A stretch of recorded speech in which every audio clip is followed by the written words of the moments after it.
किसी विद्युत परिपथ में जब धारा प्रवाहित होती है, चाहे वो परिपथ एसी हो या डीसी, तो चाहे उसमें एसी धारा प्रवाहित हो रही है या डीसी धारा प्रवाहित हो रही है, उस परिपथ में ऊष्मा के रूप में ऊर्जा उत्पन्न होती है। ये हम कह सकते हैं कि ऊष्मा के रूप में ऊर्जा क्षय होती है और इसी ऊर्जा क्षय की दर को हम विद्युत शक्ति कहते हैं।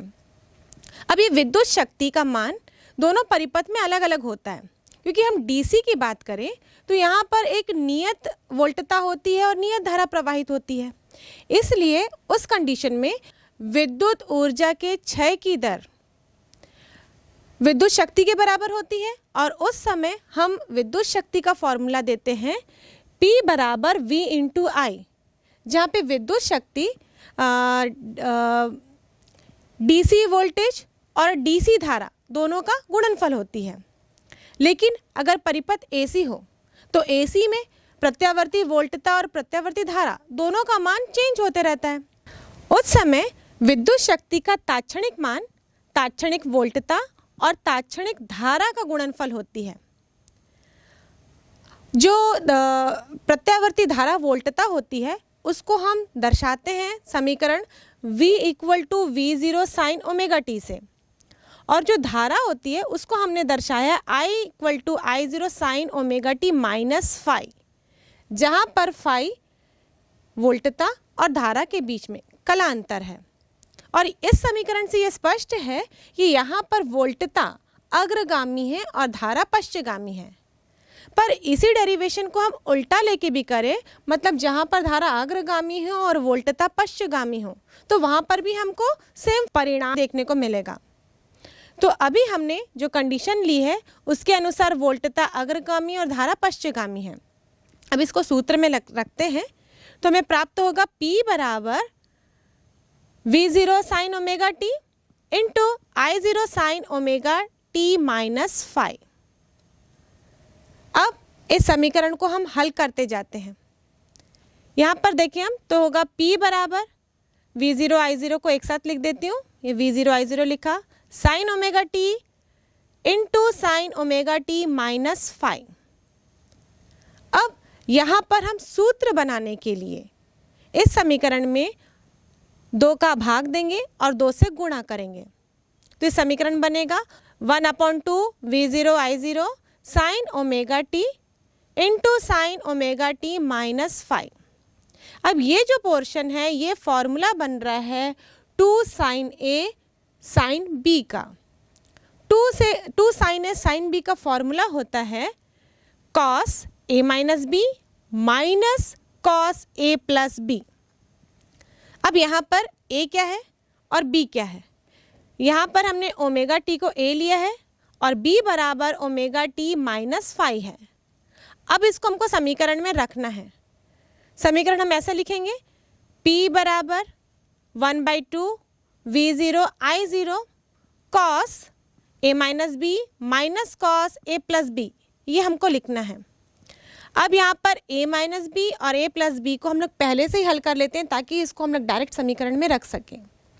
यदि a प्लस बी निकालो तो a है ओमेगा टी, b है ओमेगा टी माइनस फाई, दोनों को प्लस करने पर हमको मिलेगा 2 ओमेगा टी माइनस फाई। ये हमें प्राप्त हुआ a प्लस बी का मान। अब a minus b omega t minus omega t minus phi, bracket खोलेंगे तो omega t minus omega t plus phi होगा। यहाँ से ओमेगा टी कैंसिल हुआ तो a माइनस बी बराबर हमें प्राप्त होगा फाई। अब इसको डायरेक्ट हम लोग समीकरण में रख देते हैं। यहाँ 1/2 है V0 I0, यहाँ पर फॉर्मूला लगाने पर हमें मिला कॉस a माइनस बी लिखना था, a माइनस बी के स्थान पर हम लिखेंगे फाई, और minus cos a plus b के स्थान पे लिखेंगे 2 ओमेगा टी माइनस फाई। यहाँ पर ये शक्ति का तात्क्षणिक मान को दर्शाता है। जो समीकरण हमें प्राप्त हुआ है, ये व्यंजक प्राप्त हुआ है, ये शक्ति के तात्क्षणिक मान को दर्शाता है। और इस शक्ति को हम पूर्ण चक्र के लिए लें, जब हम प्रत्यावर्ती धारा और वोल्टता की बात करते हैं तो ये चक्रों के रूप में आगे बढ़ती है। तो जब हम इसके पूर्ण चक्र की बात करें तो एक पूर्ण चक्र में cos 2 pi omega t minus phi का मान 0 होगा, क्योंकि cos का अधिकतम मान +1 है तो cos का न्यूनतम मान या फिर बोल सकते हैं विपरीत दिशा में उसका अधिकतम मान -1 है। और +1 और -1 का जब हम लोग एवरेज करेंगे, औसत निकालेंगे तो 0 मिलता है। इसलिए पूर्ण चक्र के लिए चाहे हम साइन कर्व की बात करें चाहे कॉस कर्व की बात करें, दोनों में एक पूर्ण चक्र का मान 0 ही होता है। तो यहाँ cos 2 omega t minus phi का मान 0 होगा। तो ये समीकरण कैसा बन जाएगा? P एवरेज बराबर 1/2 V0 I0 cos phi minus 1/2 V0 I0 into 0। 0 से गुणा करेंगे तो 0 ही मिलेगा। तो नेक्स्ट स्टेप में हम देखें तो P एवरेज औसत शक्ति का मान होगा 1/2 V0 I0 cos फाई। यहाँ V0 I0 धारा और वोल्टता के शिखर मान हैं। अब यदि इस फॉर्मूले को चेंज करके मैं RMS मान के रूप में लिखना चाहूँ तो जस्ट सूत्र बनाने के लिए हम यहाँ पर 2 को √2 इंटू √2 लिख सकते हैं और इस √2 को V0 I0 दोनों में डिस्ट्रीब्यूट कर सकते हैं। तो P एवरेज बराबर होगा V0 upon √2 I0 upon √2 cos phi. और वोल्टेज का शिखर मान अपॉन √2 वो दर्शाता है वोल्टेज की RMS वैल्यू को। वैसे ही धारा का शिखर मान अपॉन √2 वो दर्शाता है धारा के RMS मान को। तो यहाँ पर अब फॉर्मूला बन जाएगा P एवरेज बराबर VRMS into IRMS into cos phi. ये जो cos फाई है इसे हम कहते हैं शक्ति गुणांक। किसी भी परिपथ में जो कला अंतर है उसका कोसाइन वो कहलाता है पावर फैक्टर यानी कि शक्ति गुणांक। और जो VRMS और IRMS का गुणनफल है, एक्चुअली V और I का गुणनफल शक्ति को दर्शाता है, यहाँ RMS मान का गुणनफल है तो यहाँ पर शक्ति का RMS मान होगा और इसीलिए इस मान को हम आभासी शक्ति भी कहते हैं। तो यहाँ पर हम लिख सकते हैं P एवरेज बराबर PRMS इंटू cos फाई या फिर औसत शक्ति बराबर आभासी शक्ति इंटू शक्ति गुणांक।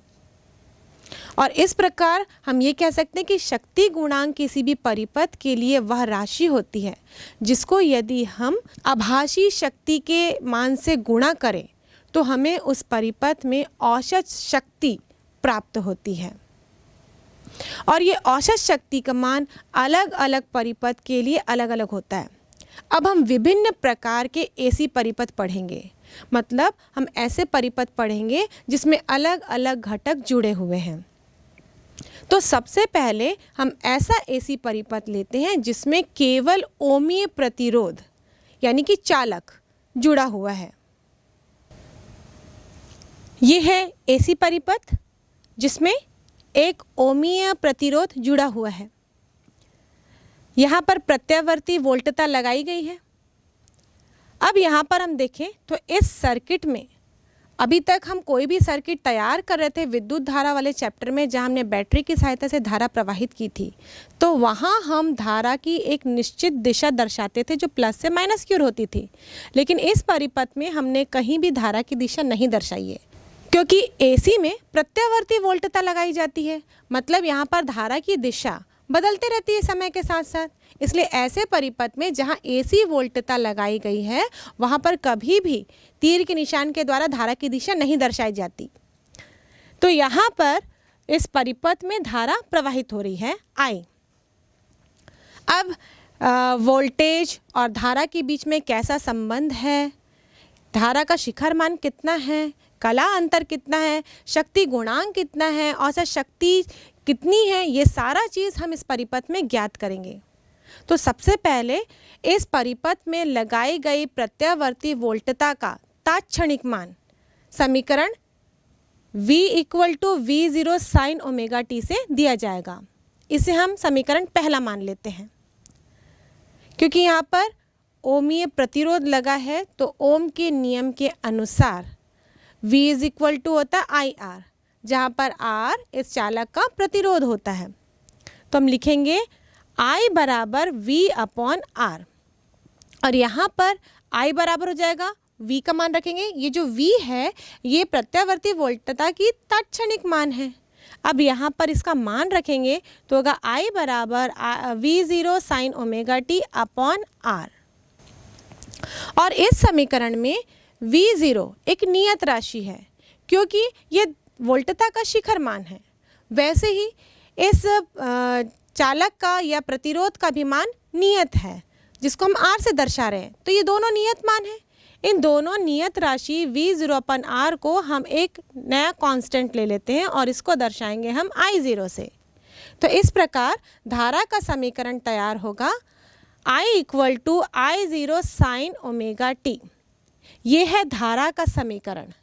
हमने शुरुआत किया था प्रत्यावर्ती वोल्टेज के समीकरण से जिसको दर्शाया था V equal to V0 sine omega t से, समीकरण 1 से। अब हमने पाया धारा का समीकरण होगा I equal to I0 sine omega t। इसे हम समीकरण 2 दे देते हैं। अब हम निकालेंगे धारा का शिखर मान। यहाँ पर इस समीकरण के अनुसार जो I0 होगा वो धारा का शिखर मान होगा, जिसको हमने कैसे लिया है, I0 बराबर V0 अपॉन R। इसी अनुपात को ही तो हमने I0 लिया था। तो धारा का शिखर मान होगा I0 बराबर V0 अपॉन R, जिसको हम लिखते हैं समीकरण 3 से। अब हम ज्ञात करेंगे प्रतिरोध।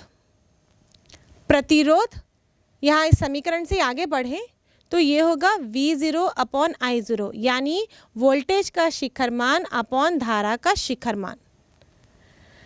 प्रत्यावर्ती वोल्टता के शिखर मान और प्रत्यावर्ती धारा के शिखर मान के अनुपात को प्रतिरोध कहते हैं। केवल शिखर मान ही नहीं, यदि हम RMS मान ले रहे हैं तो यहाँ पर R बराबर होगा VRMS अपॉन IRMS, या फिर तात्क्षणिक मान लेंगे तो R बराबर होगा V अपॉन I। ये है प्रतिरोध। अब हम देखें कि कला अंतर वोल्टता और धारा के बीच में कितनी है। समीकरण 1 और समीकरण 2 को कंपेयर करें। यहाँ दोनों में हम देखें तो हम लिखे साइन ओमेगा टी, इधर भी लिखे साइन ओमेगा टी, मतलब दोनों में कोई भी कला का अंतर नहीं है। ये दोनों समान कला में हैं। समान कला में होंगे तो फाई बराबर हम कितना लेंगे, फाई बराबर हो जाएगा 0। इसका मतलब जो प्रतिरोध होता है वो चाहे एसी परिपथ हो चाहे डीसी परिपथ हो, दोनों में समान व्यवहार करता है। मतलब प्रतिरोध का व्यवहार जिस प्रकार एसी परिपथ में होता है उसी प्रकार डीसी परिपथ में होता है। इसलिए चाहे धारा प्रत्यावर्ती हो चाहे धारा दिष्ट हो, दोनों में ही ऊष्मीय प्रभाव देखने को मिलता है। क्योंकि ऊष्मीय प्रभाव क्यों उत्पन्न होता है, किसी भी चालक में प्रतिरोध के कारण, प्रतिरोध के कारण ही, या हम कह सकते हैं कि जो ऊष्मीय प्रभाव है वो प्रतिरोध के समानुपाती होती है, और ये प्रभाव दोनों ही परिपथ में हमको देखने को मिलता है। अब हम इसका कला अंतर बनाते हैं तो दोनों में कोई कला अंतर है ही नहीं, तो I के साथ हम V बनाएंगे, बिल्कुल एक लाइन में बनाएंगे, एक साथ बनाएंगे। फर्क ये होगा कि हम दो तीरों की सहायता से V और I को दर्शाते हैं। जो तीर छोटा होगा वो I को दर्शाएगा और जो तीर बड़ा होगा वो V को दर्शाएगा। ऐसा इसलिए क्योंकि जब हम वोल्टेज लगाते हैं और उसके कॉरस्पॉन्डिंग धारा देखते हैं तो धारा का मान V अपॉन R होता है। मतलब वोल्टेज में जब हम कुछ डिवाइड कर रहे हैं, भाग दे रहे हैं, तो वो धारा प्राप्त हो रही है, तो धारा का मान हमेशा वोल्टेज के मान से कम होगा।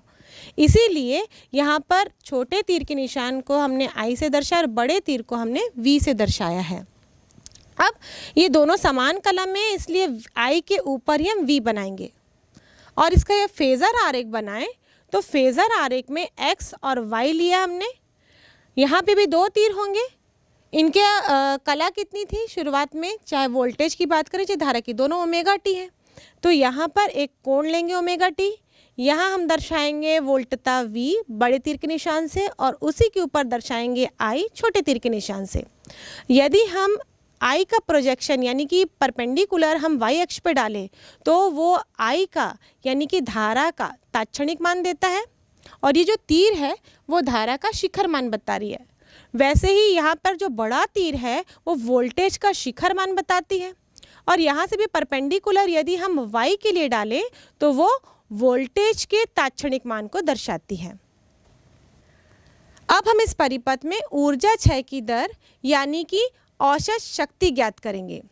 जैसा कि हमने जाना औसत शक्ति का फॉर्मूला होता है P average equal to VRMS IRMS cos phi. Phi कला अंतर है, यहाँ पर दोनों मतलब वोल्टता और धारा के बीच में कोई कला ही नहीं है, कोई कला अंतर ही नहीं है, इसलिए फाई बराबर 0 लिए थे।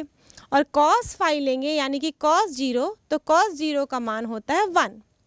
इस प्रकार P एवरेज बराबर हो जाएगा VRMS इंटू IRMS, और ये मान सबसे अधिकतम होगा क्योंकि ये वोल्टता और धारा के RMS मान का गुणनफल है।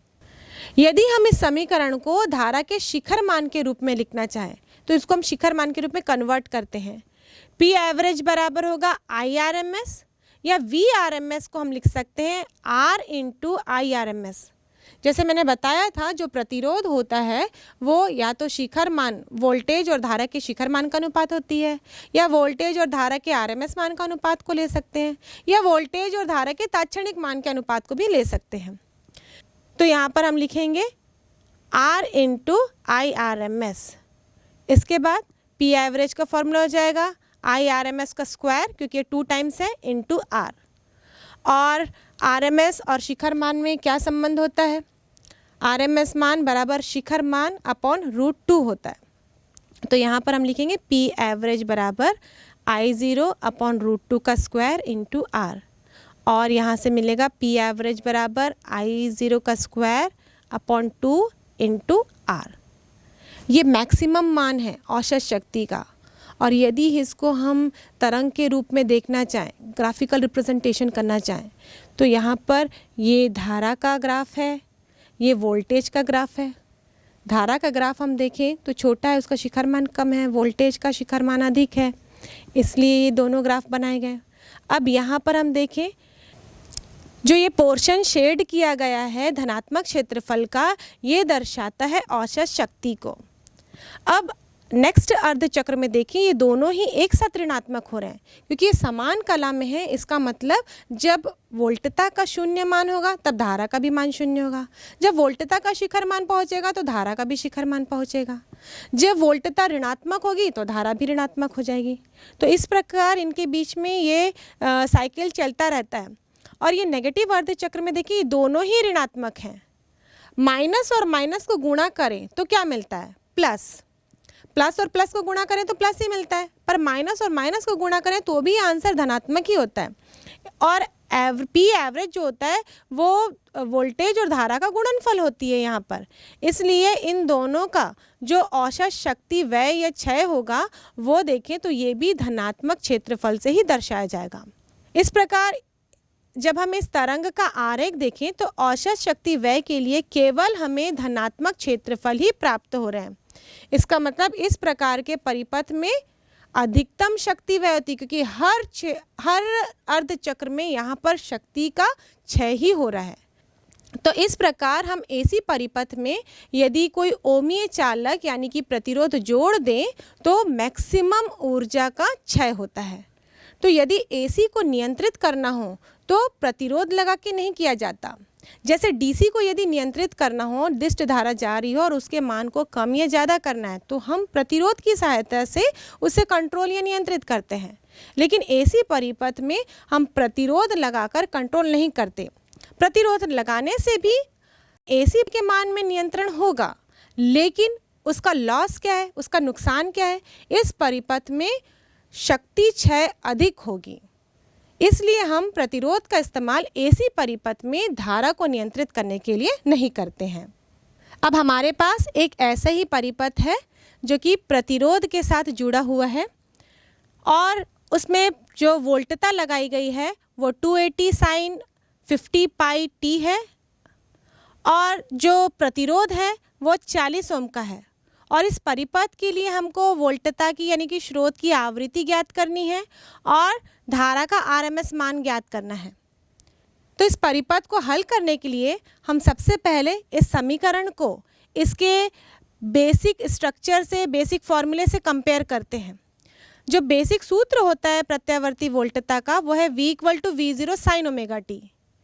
जब इसको कंपेयर करें V = 280 sin 50 पाई t से, तो यहाँ पर V0 यानी कि प्रत्यावर्ती वोल्टता का शिखर मान प्राप्त होता है 280 वोल्ट और ओमेगा प्राप्त होगी, ओमेगा को कंपेयर करें तो ये प्राप्त होगा 50 पाई। इस प्रकार वोल्टता का आरएमएस मान होगा V0/√2। V0 हमको मिला है 280/√2, इसको √2 से डिवाइड करना है। √2 से डिवाइड करना है यानी कि 1.414 से डिवाइड करना है। जब डिवाइड करने की बारी आती है तो हम लोग बहुत ज़्यादा घबरा जाते हैं और जब पॉइंट में डिवाइड रहता है ना तो हम ऐसे ही घबरा जाते हैं। तो हम लोग इस √2 को ईजी कर देते हैं, यानी कि हम इस समीकरण में √2 से गुणा भी कर देते हैं और √2 से भाग भी दे देते हैं। अब यहाँ पर √2 × √2 क्या बन जाता है? 2 बन जाता है। तो ये समीकरण हो जाएगा 280 √2/2। अब 2 से 280 को काटेंगे तो ये बन जाएगा 140 × √2। इंटू हम लोग आसानी से कर लेते हैं, जहाँ भाग देने की बारी आती है वो पॉइंट में, तभी हम लोग पहले से ही घबरा जाते हैं। तो यहाँ पर 140 को √2 से आसानी से गुणा किया जा सकता है, पर यहाँ पर हम आगे और बढ़ जाते हैं, फिर लास्ट में गुणा कर लेंगे इसके मान से। हमको ज्ञात करना है यहाँ पे फ्रीक्वेंसी यानी कि आवृत्ति, जिसको हम लोग न्यू से दर्शाते हैं। ओमेगा और आवृत्ति में क्या संबंध होता है? Omega = 2 pi nu. ओमेगा का मान है 50 पाई, यहाँ 2 पाई न्यू से इक्वेट कर देते हैं, पाई से पाई कैंसिल हो जाएगा, तो यहाँ न्यू का मान मिलेगा 50/2 यानी कि 25 हर्ट्ज। यहाँ पर किसी भी न्यूमेरिकल को जब हम हल करते हैं तो उस भौतिक राशि का मात्रक लिखना अति आवश्यक है। हम हल तो पूरा कर लेते हैं, आंसर भी ले आते हैं, लेकिन उसका यूनिट नहीं लिखते ना तो वहीं हमारे मार्क्स कट जाते हैं और हम सोचते हैं कि हमने पूरा न्यूमेरिकल सॉल्व किया है तो हमको 3 में 3 मिल जाएंगे। लेकिन यदि यूनिट आप नहीं लिखेंगे भौतिकी में तो वो हमारे लिए बेकार होता है। तो यहाँ आवृत्ति का यूनिट क्या होता है? हर्ट्ज, इसलिए हम लिखेंगे हर्ट्ज। फिर नेक्स्ट है धारा का आरएमएस मान ज्ञात करना। धारा का आरएमएस मान होगा वोल्टेज का आरएमएस मान अपॉन आर। वोल्टेज का आरएमएस मान हमने ज्ञात किया है, यह हमें प्राप्त हुआ था 140 √2। अब इसको हम प्रतिरोध से डिवाइड कर देंगे। प्रतिरोध है 40 ओम, 140/40। अब √2 को गुणा करेंगे यानी कि इसके मान को रखेंगे।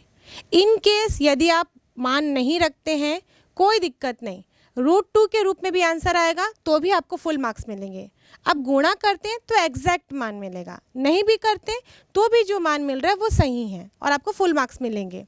तो यहाँ पर हो जाएगा 140/40 × √2। √2 का मान रखेंगे यदि तो 1.414 होगा।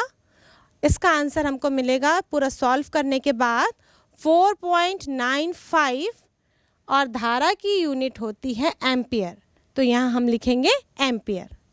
तो इस प्रकार छोटे क्वेश्चन एग्जाम में पूछे जाते हैं जिसको हम इस सूत्र से हल कर सकते हैं। अब हम ऐसा परिपथ देखेंगे जिसमें कि केवल संधारित्र लगा हो। हमने प्रत्यावर्ती वोल्टता लगाई है उस परिपथ में और केवल संधारित्र वहाँ पर मौजूद है।